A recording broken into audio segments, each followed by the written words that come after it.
Yeah, so Devon, I read and heard a little bit about your experience in psychedelic medicine and like ayahuasca, is that how you pronounce, or like other medicine? So yeah, Yeah. maybe let's start with that. Like what got you into it? How is your experience and whatever magic you want to share with us? Mm. It's always a tough one to answer in terms of how I got into plant medicine, um, because everything unfolds over time. One thing leads to the next, right? So I have a hard time jumping to 2017 and saying, "Oh, I just one day decided to do plant medicine," because that's not how it worked. I wasn't seeking anything really at the time. I know I what I mean, yeah. ha- Mm-hmm. I had a dear friend of mine that was really on me for 2 years. Come, you've got to come do this. You've got to come do this. And I was like, well, I'll look into it. And I looked into it, and I was excited to go do it, but I was scared too. And Mm-hmm. I mean, it's a big jump to go and do something like that. And Right. that's kind of the short answer. Is a friend asked me to come and do it, but the a little bit longer, probably more exciting answer is the history of what really unfolded that the universe was driving me into. And it starts back with, um, I mean, a part of it is tied into when my dad took his life when I was 13 years old, and I lost six other people within about 6 months. Um, Out of that, I really ended up in a situation where I was rebelling against the Mm-hmm. school systems. I was rebelling against authority. I was rebelling against life in general, and doing my own self discovery of what life looks like. And along the way, through just taking my own path and following my own path, um, I ended up when I was 20, probably 23 years old. And actually, I was 21 years old, and I'm driving out in here in Colorado in the states, and this it was probably 2 o'clock in the morning, and this white snow owl lands in my lane in the middle of winter with its wings spread really, really wide, and obviously it caught my attention because it's in my lane as I'm driving towards it, and I slow down, and as I'm passing it, I'm locking eyes with this owl and it's locking eyes with me, and I'm driving Mm-hmm. really slow around it. And I'm just like, what is happening? I had chills all up and down my body. And I didn't know what to make of that, but I happened to be studying and working at a nutritional clinic. And the Mm-hmm. woman that ran that clinic she was Native American. And she's like, "Oh, that's a big deal. Like, you got to look into this stuff." And I was raised Christian, so I don't know what animal signs look like at the time. Mm-hmm. So I start studying the owl and finding out it means wisdom, but it means death and rebirth, over and over in a single lifetime. And I'm fascinated by this. So you fast forward, and I had started a couple businesses, and I was probably about 3 years into one of those companies in the wellness industry, and now I'm sitting at a Starbucks in the middle of the city, and this giant Native American guy comes up to me out of the blue and puts his hand on my arm and goes, "Tell me about the owl." And I was like, "What? Tell you about the Are you owl?" a psychic? Yeah. I was like, "What? What?" Well, the only owl thing I know is this. And Yep. he's asked if he could sit down, and he tells me, he's like, "Oh man, like one day," he says, "one day I want you to go back in time, and this time get out of the car and sit with the owl and ask it, 'What are you showing me?'" Mm. And I'm thinking, What? How? Like, I don't have a time machine. How am I going to go do this? So then he proceeds to take me out into the parking lot in the middle of downtown Denver in Colorado in the States. And he does a drum ceremony around me, around his, out in the parking lot. And I'm like, oh my God, what is going on? And this just happens to me all the time. I run into world renowned psychics and world renowned thought leaders and so on and so forth. So I've gotten kind of acclimated to it by now. But you fast forward to 2017, and my friend who was really asking me to go do ayahuasca. She's like, "You have to come to this one. You promised you'd come to this one. I know you. When you say you're going to do something, you do it." And I'm like, "Okay, I'm all right. I'm in." And we go up to Boulder, Colorado, where the ceremony was going to be, and I'm walking up and down this area they call Pearl Street. And so it's just an open kind of lots of stores and stuff on the street. And and I get this strong urge to walk into this store that has a lot of like spiritual artifacts, crystals, Tibetan singing bowls, and like all those things, Mhm. right? And so I go into the store and I walk into the back of the store, and there's a crystal bowl, and I'm like, well, I don't know what I'm doing in the store. I just listen to my intuition, so I start playing with a singing bowl, and this little woman who probably looked like one of the most global looking women I've ever met in my life comes over and she's like, "You're about to go on a big journey, aren't you?" And I'm like, "Nah, well, everybody in Boulder's doing a big journey." Um, and and, and she's like, "No, no, you're about to go do ayahuasca." And I was like, "What is? Do I have a sign on my head? Like, what's going on?" And so she sits me down and she's like, "I need to clear your lower chakras so that you can really drop into the medicine." So she does some work on me, and at the end, she goes, "Ask about the owl." I'm going, "What is with this owl? It's been following me forever."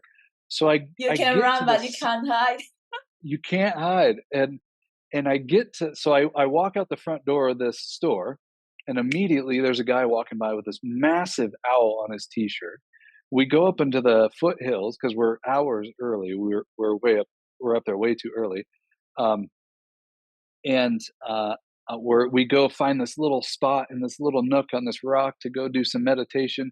And of course, there's an owl right above us, which you just don't see a lot of in Colorado.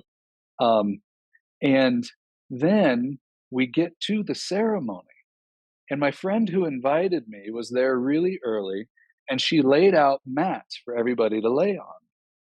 Well, she doesn't know this story about the owl. She has no idea what just happened. And a gentleman who had done a ceremony the month before, who went through this Aya ceremony, comes back with two paintings. One is of Ganesh that they put up at the altar. The other was this psychedelic giant white owl, and she put my mat right underneath the owl.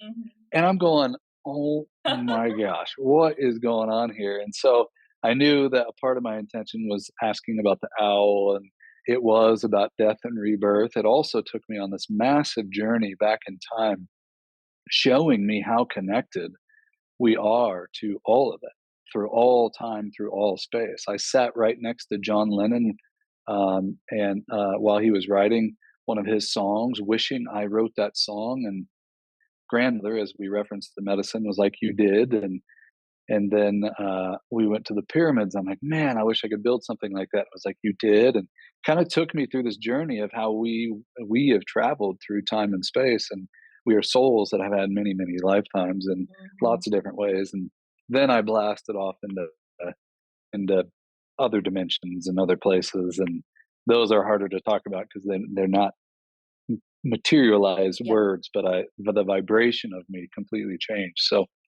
I don't know, I don't know what I don't know how to define what guided me to medicine. Mhm. Sure had something to do with an owl. I'm just about to ask you. So did you figure out, not figure out, but like kind of figure out what the owl is about eventually? Yeah. Well, so in that journey, when I Mm-hmm. went and I, in fact, so the Native American guy that said, "Go, I wish someday you could go back in time and sit with that owl and ask, what are you trying to show me?" In the medicine journey, I went back. I'm driving the car. I got out of the car and sat and looked at the owl, and that's when it took me into it. This is the part that's impossible to explain, but basically, its eyes are what led me into the divine perfection of everything that has unfolded in my life. That then showed me the timeline of how we Mm-hmm. how it works. Basically, it unfolded every part of my life that was a major point on this map, and it showed me those points on the map, and showed me those death and rebirth moments, and then it unfolded to bigger scope of things previous Mm-hmm. to my lifetime, previous to other lifetimes, all the way back to the very beginning of time, and then all the way forward. So it's a very unexplainable Yep. experience, but very, very, very potent. And I don't think I could have handled that had I looked into the owl's eyes at 21 years old. That's for sure. I still don't know that I can handle it today, but it happened nonetheless. Mm. I love, love, love, love this kind of synchronicity. Like, like Hmm.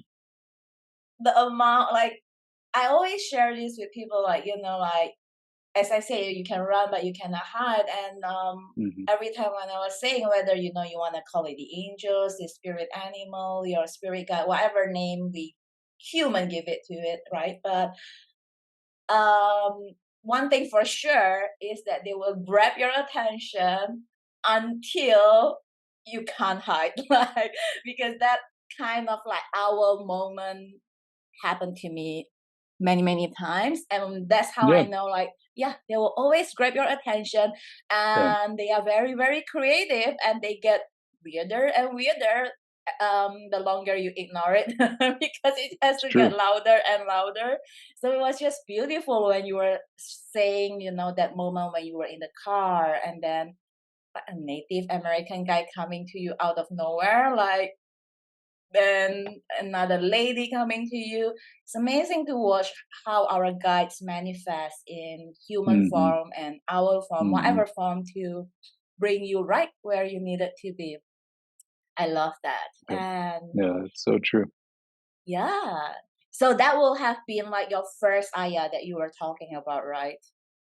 Yeah, it's been that was the first of now 35 ayahuasca journey. Wow. So you have been Hmm. going like what, a few times a year now? Several, yeah. Hmm. Yeah, and What makes you half of continue doing it? half have been for me, because I was called to the medicine, but Mm-hmm. the ripple effect of myself going, which led to really close friends, which led to other really close friends. We've had a ripple effect of probably in the vicinity of 300 or 400 people go through the medicine now, Mm. if not more. And some of those have been private ceremonies where we had anywhere between 15 and 20 people at the ceremonies. So people that were drawn to me, that were drawn to the medicine, or drawn to one of our friends to do the Mhm. medicine, we would host ceremonies. So um, I didn't necessarily need to go for my own growth, although I was going for that. But I was going to also support the people that wanted to go through the medicine because they had asked if I would be there. Oh, that's cool. Mm. Beautiful, Yeah, yeah, beautiful. it's a special medicine for sure. Yeah, I mean, I have not tried it personally, so, and I l- I love your story. And okay, let me put it this way. So it's like it's not the first time I heard about the medicine, obviously, and I've seen a lot of people that I knew personally who had been through that. But just like probably like how you were in the first 2 years or something when your friend was telling you and you were like, not now, not now, not now. Hmm. So that's kind of like where I was. And of course, I can make up any other excuses I can as to why not, right? Yeah. But the point is, I just was like, okay, whatever, like it's a cool thing, but it's not for me.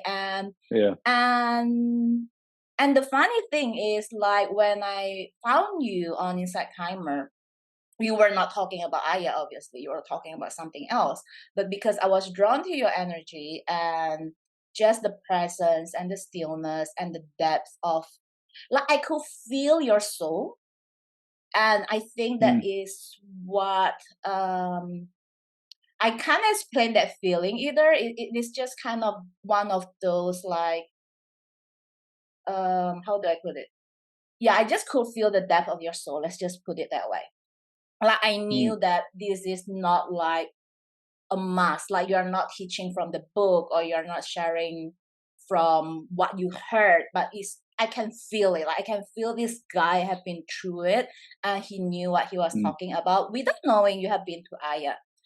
So when I read about and heard about your experience about Aya even before today, I was like, oh, maybe this Aya thing worked, huh? But it was just kind of like that for the first time I was like, oh, this thing cool.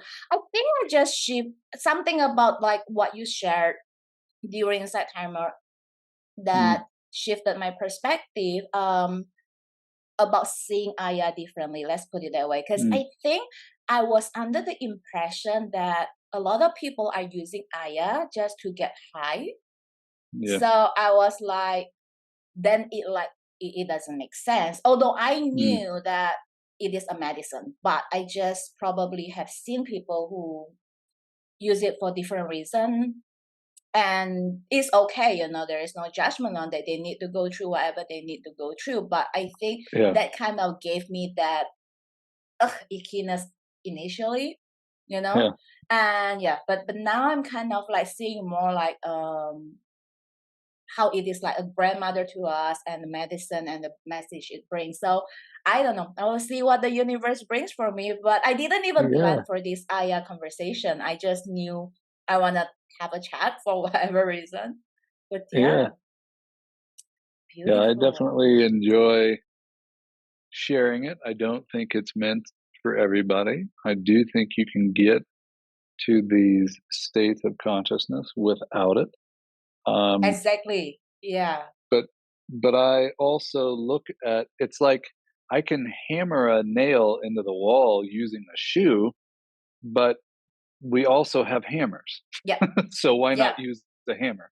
And for Yep. me, it's a tool, right? And Yep. there's lots of tools around the world that allow for us to access these higher states of consciousness. And I can either spend my entire life on a mountaintop in the Himalayas, or I can use a tool and see what it Yep. opens me up to. But the key is not the medicine. The key is what I do post medicine to integrate and Exactly. to keep and sustain that frequency that I was shown. And that is the work. That is something I've been heavily devoted to for since 2017. So yeah, And that's a really great point to point out, Devon, because that's also part of the reason as to, like when I was saying, I've seen a lot of people who went through the experience, and when they share with me their experiences, it sounds great, the experience itself, but I didn't really see a massive shift before and after.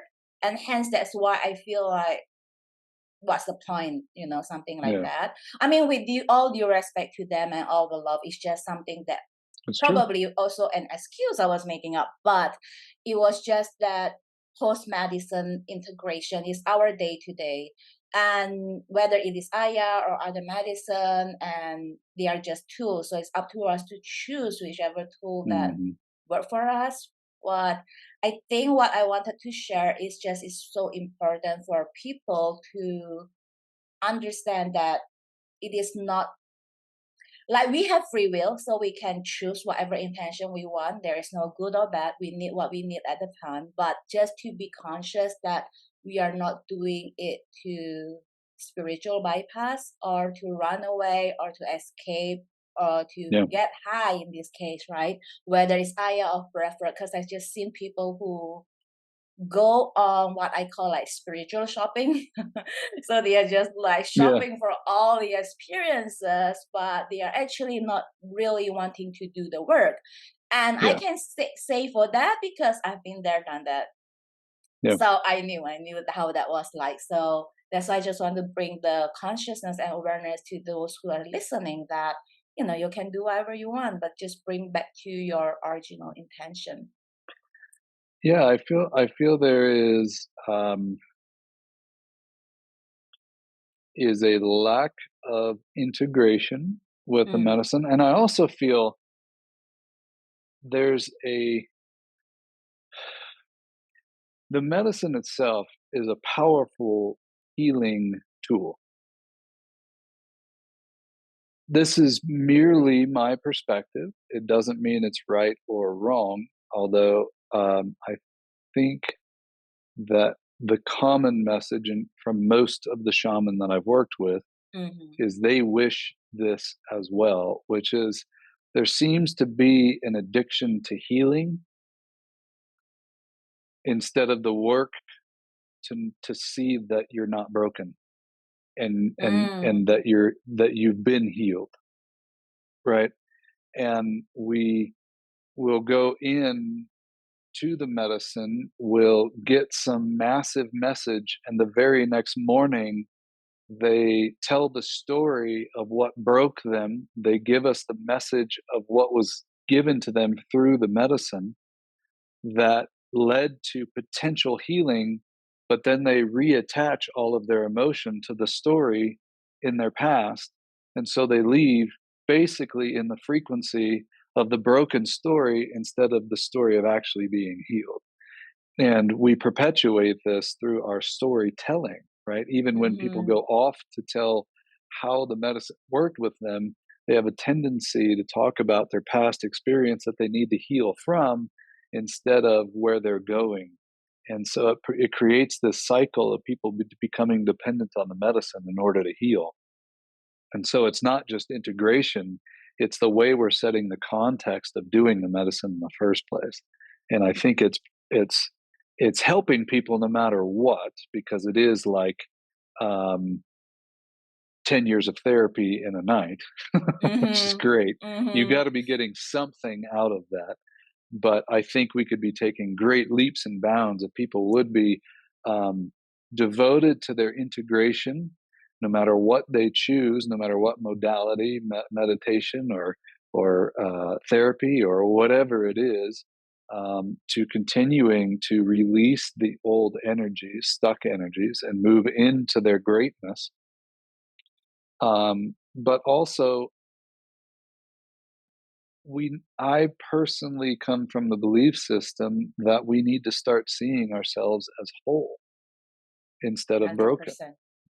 right? And there's not enough dialogue about that out there. And I'm not certain why, but I don't see brokenness until you tell me you're broken. I just see Mm, another human who's been through stuff like we all have. And so, who am I to say whether that was bad or good? Because there's always somebody that's been through worse, and there's always somebody who hasn't been through what you've been through. What difference does it make? What are you doing right now, and who are you moving forward from this point? And I think we've coddled our healing a little too much, at least here in the US, where now people are addicted to their stories and their reasons why they can't, instead of all the reasons that are in front of them as to why they can.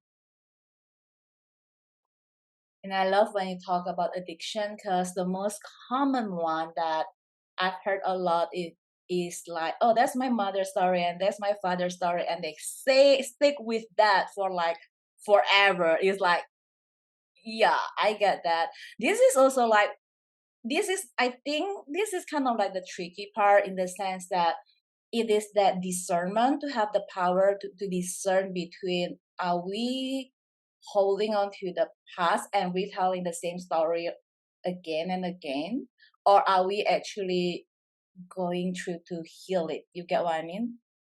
Mhm.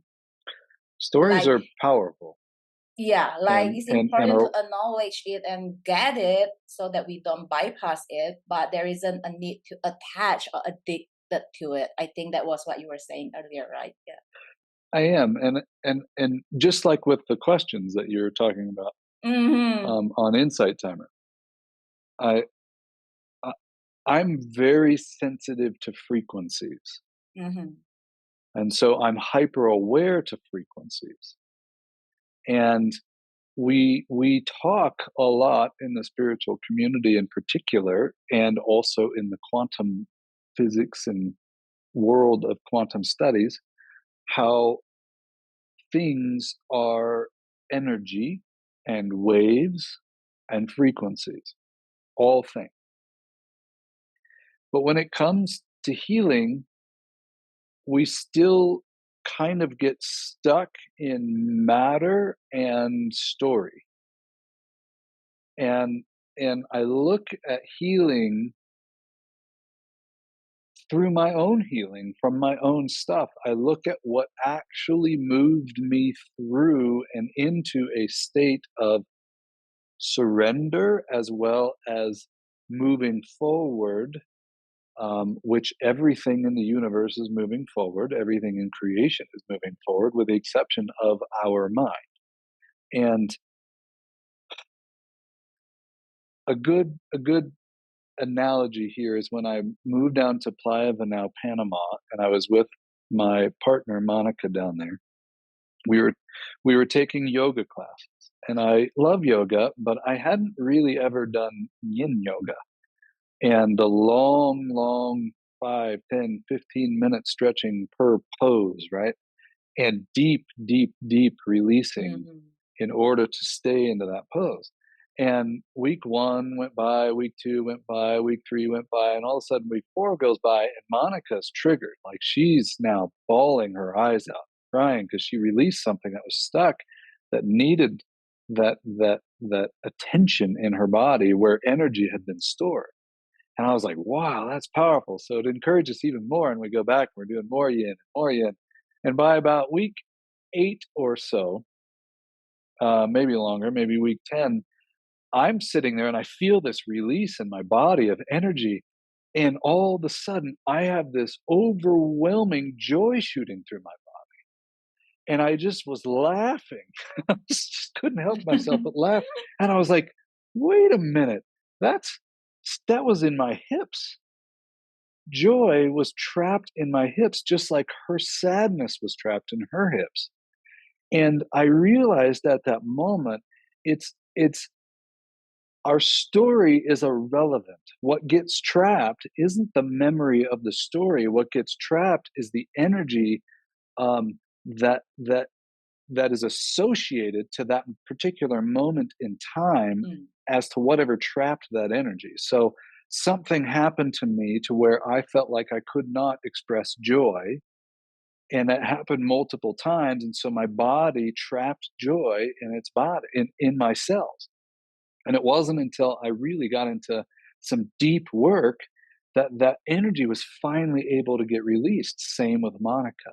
So if we look at healing from an energetic perspective, what was taught to me through that moment from that point forward is memory isn't isn't story. Memory in our cells is purely stuck frequencies. Mm. And if we use judgment, which is the story that encompasses or encapsulates the stuck energy, like I look at judgment as a frequency that's kind of like concrete. So the stronger I judge the emotion, the more stuck that frequency and that Mm. emotion is. That chemical and that frequency is stuck in my body. And so when I can surrender the judgment, which means don't go to the story, it means just let the Mm. energy out, whether you need to cry, whether you need to be angry. And as soon as you emote that energy, don't go looking for where it came from. Don't go into the past, because what you'll do is you'll find the story again and re-anchor that judgment and emotion by reliving the story that isn't even here anymore. And so I Mm-hmm. was like, wow, what a powerful healing tool to be able to know that there are, whether it's plant medicine, whether it's yoga, whether it's meditation, whether it's breath work, it doesn't really matter what modality, it can release without the need to find out where or why it came from. And if you just let it go, it can actually be gone. That frequency will have dissipated, and you won't have it stay in the body unless there's still some trapped stuff left over. But if you work on releasing, work on releasing, work on releasing, at some point, not only is the vessel going to be pure and cleaned from that stuck energy, now your cells are going to be replicating with new frequency instead of carrying that same energy from cell to cell to cell. And so the key to the whole game of healing, I'm pretty convinced at this point, is if we look at it from a frequency perspective and a chemical, which is basically just at a deeper level energy, right? If we can dig deep enough to release those energies and let them go without judgment and without story, we can actually begin the process of letting go of a lot of these issues, disease, and a lot of other Mm-hmm. things. Love that. I lost my train of thoughts, but but like yeah, I was like yeah, yeah, yeah. But it is. That's why it's called energy work, right? Like we're Right. working with the energy, not the story and not the judgment. And this comes from a long culture of, like, again, as I say, we go through what we need to go through at different time and space. Because like for me, I started the journey both personal and meaning like I was coach and I became a coach. So I started with that typical coaching where we got to understand where it come from, and then like to work on Hmm. the belief system, you get what I'm saying.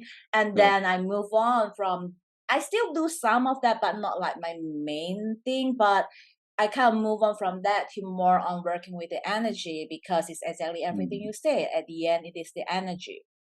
It's just like for the purpose of some people who want to satisfy their mind, they need to have that attachment to the story and that justification and explanation. And it worked, well, it worked and it was okay. But at the end of the day, the real healing happens when we surrender to the moment and we trust the Mhm. process, and we don't even have to understand what happened.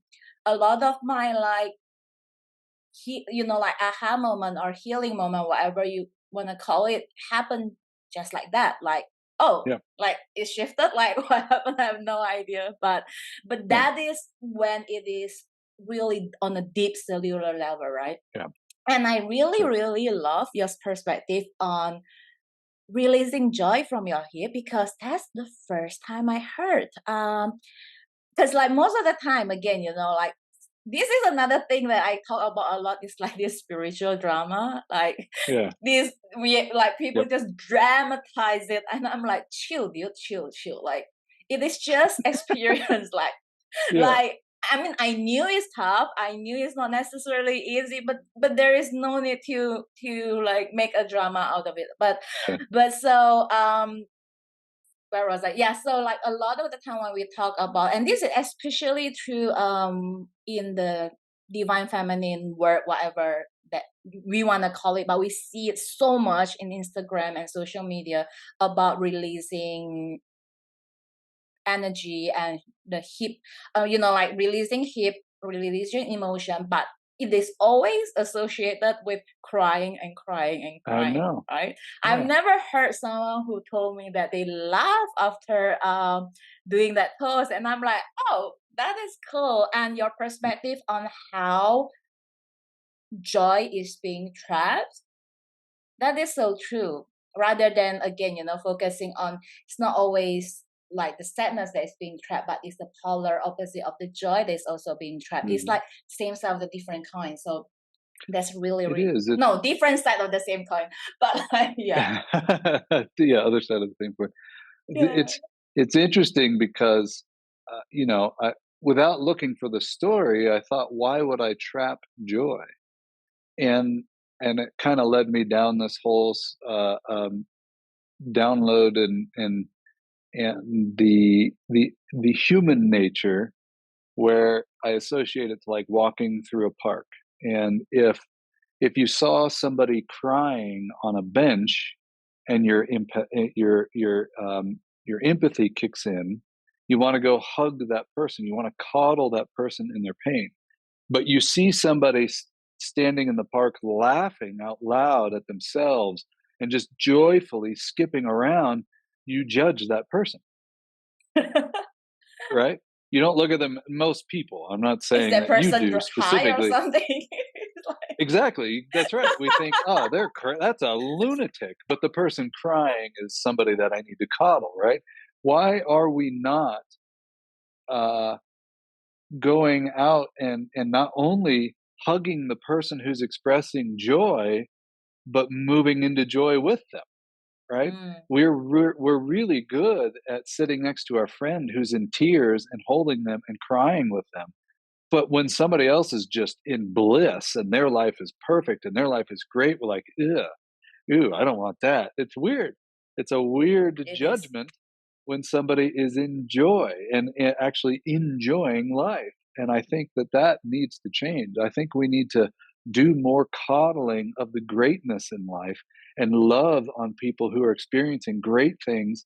And and I don't think we need to push away people who are going through pain, but I'm personally taking a stance that if it's tough now, I'll love you, but I'm not going to coddle you. I'm not going to sit with you and over time um, keep you stuck in this belief that you're a victim, Mm, right? If it's tough now, somebody if somebody passes away or somebody loses their dog or whatever it may be, that's hard right now. mhm, But 2 years from now, I shouldn't be hugging you around that. Like, it shouldn't be the reason you haven't moved on with your life, right? It should be maybe an inspiration so that you live your life, not a reason to not live your life. And we we we just have this, particularly in the States, we have this tendency to really coddle way too much in the stuckness of life, the shadow stuff of life, and judge those who are in joy, judge those who are in abundance, judge those who are playfully experiencing whatever they want to call in. We think, how could you? Why are you not giving more? Why are you not doing more? Why are you not? How come you feel that way and I don't? Like, it's a strange thing mhm, to me when mhm, we are blessed to be in parts of the world where we're not facing war, where we're not in the US particularly, where we don't have these horrific things happening around us. And I take that as a responsibility to raise the vibration on the planet because I'm so fortunate to be in a place where I have the ability to raise my vibration, where I have the ability to go experience joy, where I have the ability to go be abundant. How dare I not capitalize on that and use it as a way to support other things in the world? It doesn't. I don't want to hoard the money. I don't want to keep it to myself. I don't want to. I want to share it. I want to raise the vibration of the planet. But w- I to sit around and not capitalize on my opportunities in a world that I live in when I know damn well that I could go and use that as a way of serving others. It's so frustrating to me to be, and then you get beat down for doing it. It's such a funny thing. You're now you're successful and people want to tear you down, and I'm just trying to figure out the whole, when do we choose greatness and abundance and lightness and joy and happiness and actually choose it for ourselves and not wish that we had it. Mhm. Yeah, it's really I really love the part where you were sharing everything about that, because what came up to me was, like there is like a saying where people always say like your true friends are those who are with you when you are down. And I'm like, it's also those who are with you when you are on your up. It's easy to be with someone who is on your down because people love to, it feels good to be, sitting with misery and not feels good. It's easier to sit with misery and victimize because your ego doesn't get triggered. But like when that person is really rising and doing the work, who are staying. That is also coming from my Hmm. personal journey, right? Because I came from a corporate background, which is like, totally opposite to what we are talking about today. Like 10 years ago, me talking about this, am I crazy, right?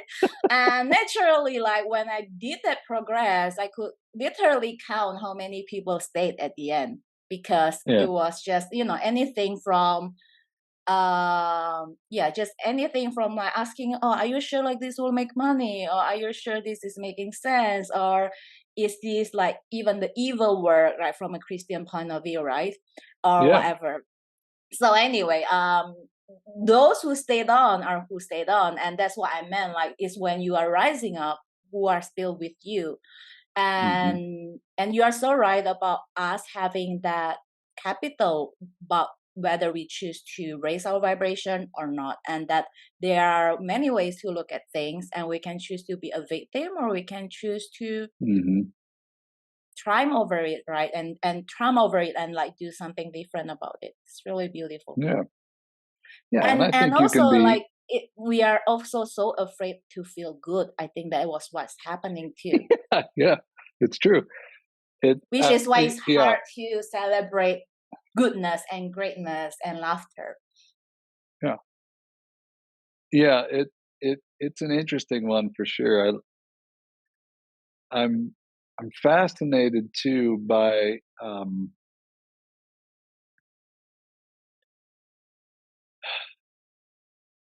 do I put this?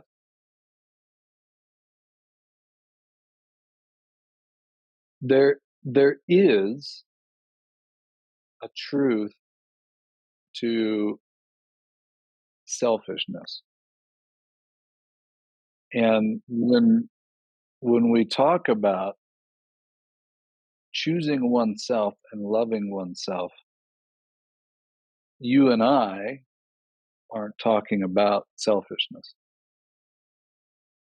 We're talking about what I like to equate to, um, if you're a person that wants to be a serving individual, you want to serve and give back. There are a lot of really, I think, kind people who are choosing some level of service in the world. But I've noticed as I've worked with nonprofits that so many of the people who come and donate their time, if you sit down with them long enough and you dig to the core of why they're there, it's ultimately so that because they're trying to fill a void within themselves. Mm. They want to feel good about themselves by doing something good. And the again, looking at things from a frequency perspective, that's actually a draining energy. It's not a giving energy. So if I show up Yeah, here to somewhere, take. yeah, if I show up to serve someone who's in need and my cup is empty, I am taking their energy from them. So I'm not really serving them. And now we're both empty. Mm.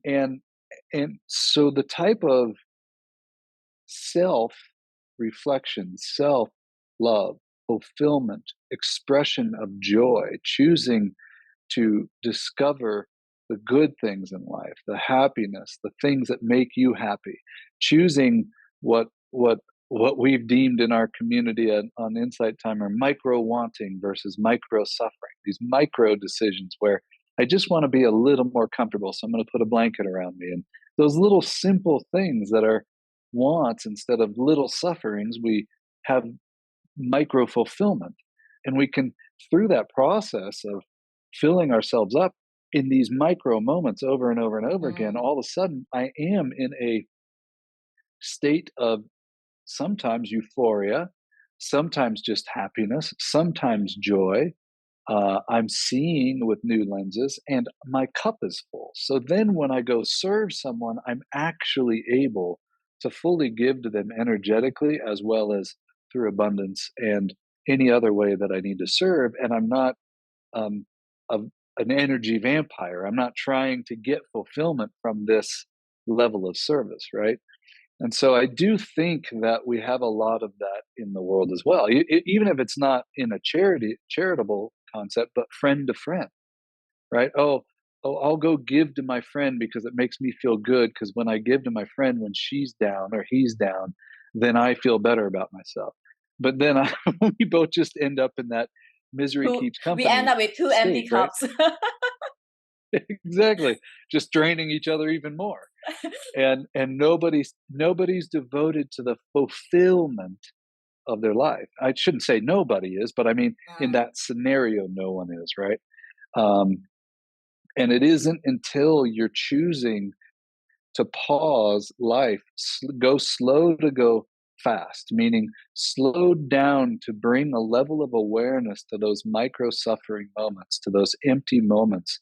And what I love about the questions, without answering anything, just posing a question, is it's like creating an empty container where I don't jump to the need to fill it up. And I learn how to sit in emptiness in order for it to fill itself up, meaning the question will come over time.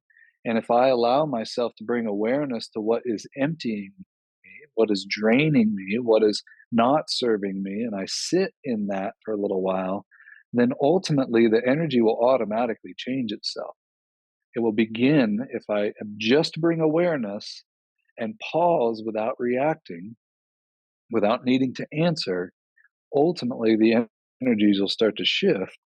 And then I'm able to go out into the world and I'll perpetuate this energy that is constantly filling me up, which is constantly filling others up. Mhm. I think the part where you were talking about the people who are donating their time, and I think it is like what they call like the drama cycle, like wanting to be a savior to the victim. I think that is the cycle we see a lot, and in daily life as Totally. well. People just want to save, right? But nobody needs saving in that sense. But I Yeah. think that it is just again, I think it's about coming into the intention again. Am my intention truly to serve, or am my intention Right. to take? Because the fact is, when we serve, we get served in the end. Like it is two ways, because that's how energy works. But it also starts with that intention of where we are coming from. Is it from love, or is it from fear? And also to have that, so to speak, selfishness to fill our cup up first, because otherwise we end Hmm. up with two empty cup rather than two full cup, right? So it's That's right. beautiful that you bring, and beautiful thing that you talk about that question. And so I can't even remember the question we talked about, but I had, so like that very inside from my life that I was in, where like you posted that question and I wrote it down, and then I let it go. And I Hmm. think 2 days later or something, I woke up having the entire answers to the question, and I'm like, Hmm. ah, okay. Now I Hmm. forgot what the question was, but what Well, you I'm don't need the saying question anymore. exactly, but Yeah. that proved to show that whatever you were saying works in the sense that that is to me what is called integration, and it is what is called in Hmm. energy shift and frequency shift, because to the degree we are still thinking about it, then we are still in our mind rather than like truly embodying it. So yeah, it's just beautiful that you put that into perspective. So to give perspective to those who are listening, who Hmm. might not have been inside Timer Live, what Hmm. essentially Devon was doing was he posted a question and then asked us to contemplate rather than trying to figure the answer out now. So there is no need to go on a 10 pages journal on that. There is no need to sit there and wait for the answer, or not even a need to discuss that. But for once in your life, maybe learn how to let it go and surrender and see what the universe brings. Maybe the universe will Hmm. bring you the owl like it does to Devon and the Native American guy and the singing bowl or whatever, whatever signs and synchronicity and messages that universe wants to send to you. If you Yeah. stay in the present moment, just like how he mentioned about like the micro moment to moment, we can choose to listen and observe what the universe sent to us and choose what to do with it and choose whether we want to move from micro suffering to micro, what's the other one? Micro wanting or Micro micro wanting fulfillment. or micro Yeah. fulfillment. So it's a Hmm. moment to moment awareness, moment to moment choices, and we get to choose. Yeah. So with that, yeah, I think the key is, and it's way easier said than done. If you can definitely. use questions without the need to answer them, it's a great stepping stone towards being an empty vessel so that now fills you up, because now is all there is, right? And to Mm. your point that you were just making, um, if I allow for the showing up to come into my life now, I will get the answer when it's time to get the answer. And the same thing arrives with all aspects of life. If I'm walking through life as a happy container, ready for whatever wants to come through right now, life becomes totally magical. And I remember now. I remember the question suddenly. You were talking about magnetism, and then you were talking Mm, about finding the ordinariness in the ordinary life, something like that. And then it mhm. hit me because like I I'm someone who loves the wow experience in general, like in life, right? Whatever wow experience means. So Yeah, an ordinary life from my ego point of view is boring. It's mundane. It's like like it shouldn't be the aim of life and things like that. However, when being posted that question, then I don't know, I just had this sudden awareness that it is whatever we just talked about, it is about mhm, like if you can't find magic in the now, yeah, then it doesn't matter how you define ordinary because there's only now. So it doesn't matter who you are yeah, with, where you are, what you are doing. But if you can't find the happiness or the joy or the fulfillment or the magic in the now, then there's no magic. Simply put, yeah. I can only put it that way. It's hard to put it into words, but The at that dullness was the moment, word. yeah, yeah, yeah. Dullness. Yeah, Because it's funny, because even with colors, I don't really like dull color. Like I don't like yeah, off color. I don't really like yeah, gray or so it yeah, hits to me on my all level, visual, mental and all level. But then suddenly I'm like, oh, okay. That's really interesting. So now yeah, I'm looking at dullness differently. yeah. If you can sit, the whole point was if you can sit in the ordinariness or the dullness of life, then and find satisfaction in that and find magic in the dullness of life, then life itself becomes magical, Yep. becomes magnetic. You become magnetic. The Mm. other the other way this was put was from our shaman to two really successful gentlemen in the room during an Aya journey, and he said, "Can you be as valuable doing nothing as you are the greatest something you'll ever do?" And we didn't get it at the time.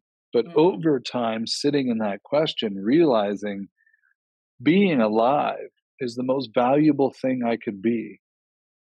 And if I see and feel and experience that value of life itself, then I value your life.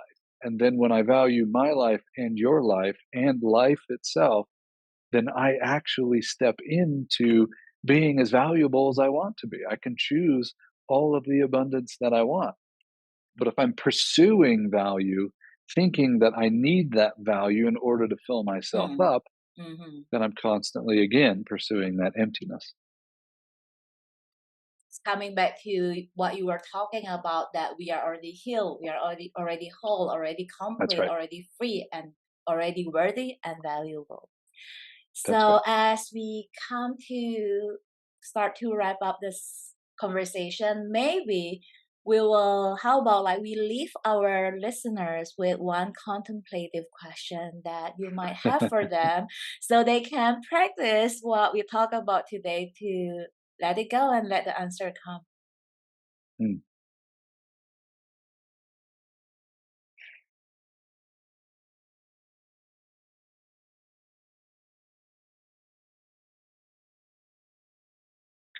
Can you find magic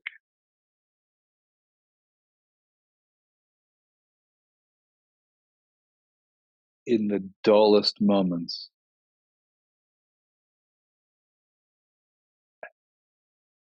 How can you find magic in the dullest moments?